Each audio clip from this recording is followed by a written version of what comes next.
235 bottle Phensedyl was caught inside a TR08D-0487 Alto vehicle on Sunday night. However, the Billionaire police unable to arrest any of the miscreants.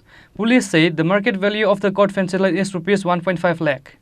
Billionaire police station UC said on Sunday night, police gave signal to stop a TR08D-0487 Alto vehicle at Billionaire Motai area. However, the Alto vehicle drive away disobeyed the police signal.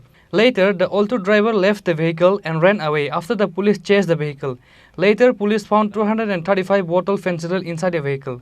গতকাল রাতে special vehicle checking এর সময় আমি inspector Sukanta Tripura সঙ্গে আমাদের সঙ্গে SDPO Belonia ছিল। মোতায় আমাদের ভেহিকেল চেকিং ছিল। ভেহিকেল চেকিং এর সময় আমরা একটা আল্টো 800 গাড়ি যার নাম্বার TR08D-0487 গাড়িকে সিগন্যাল দেই দাঁড়ানোর জন্য, কিন্তু গাড়িটি আমাদের সিগন্যাল ভায়োলেট করে সম্মুখের দিকে চলে যায়। তখন আমরা গাড়ির পিছনে ধাওয়া করে গজারিয়া দেবীপুর থেকে গাড়িটিকে আমরা ডিটেন করি, কিন্তু গাড়ির ড্রাইভার পালিয়ে যায়।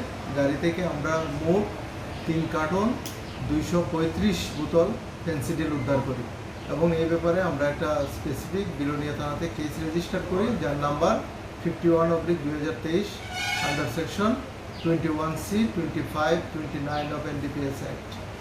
যার বাজার মূল্য কত হবে? বাজার মূল্য অনুমানিক 1.5 লাখ টাকা হবে। ব্যুরো রিপোর্ট, চিনি খোরাং।